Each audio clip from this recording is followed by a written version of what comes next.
Realtree's Midwest Whitetail is brought to you by Cabela's, Cuddyback, America's Best Bowstrings, Drake Non-Typical, Easton Arrows, Frigid Forage, Fuse, Grizzly Coolers, and Realtree. It's October 11th and Brad and I are back out tonight on a different piece. This is where I sat the day before the season starts, big cornfield. And Brad and I are with the wind, we're coming in across this little river. And with all the rain we've had, it's high. We got 2 stand sticks and 1 pair of waders, so I'm gonna have to wade across this, no idea how deep it is. And throw the waders back across the river so Brad can come across. So hopefully we see some deer tonight with all this work getting in.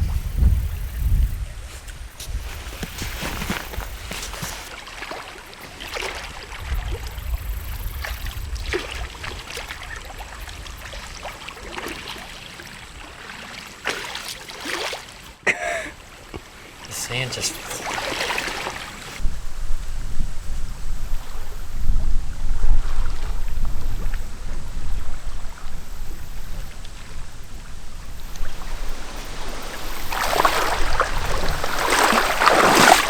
It's sand, but it just, there's no bottom.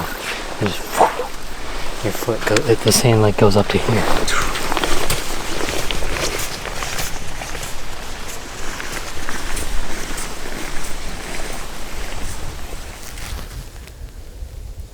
Well, it's almost 4:30 now, and as you could see, we could not cross that little river. We tried to find multiple spots and just couldn't get across, so this quickly turned into more of an observation hunt. We're a long ways from where we wanted to set up. We're clear on the other side of the cornfield. It's a huge cornfield.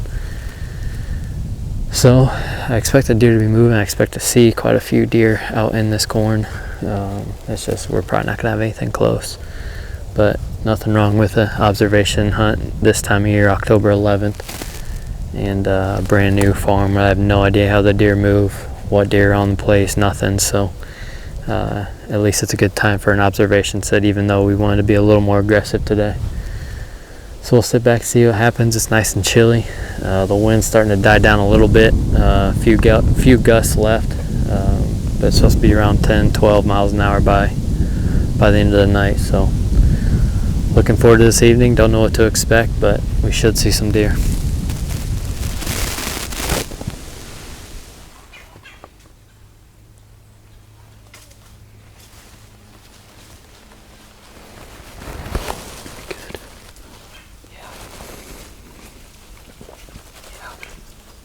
Meh, meh.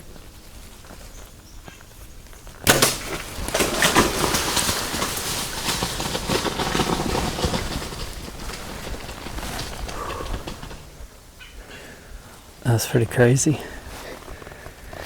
Here we are watching all these deer hundreds and hundreds of yards away.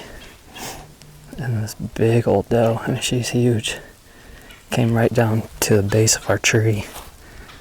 And of course I wasn't set up to shoot this way. We were watching the field this way. So I kind of just found a way to get it done, and I think I heart shot her. She just ran across the field and crashed over there, but that's pretty cool. The night we didn't really expect to shoot anything. Fill another doe tag.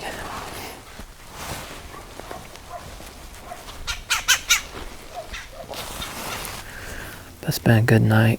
We're just gonna try to sneak out of here, and should be easy to get that doe right back to the truck since we didn't hunt too far from it. So been a good night though.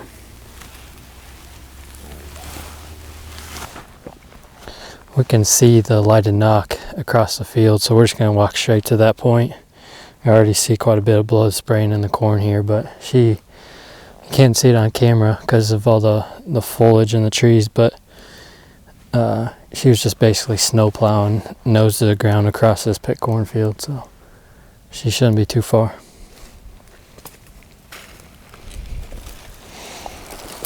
Blood all over that.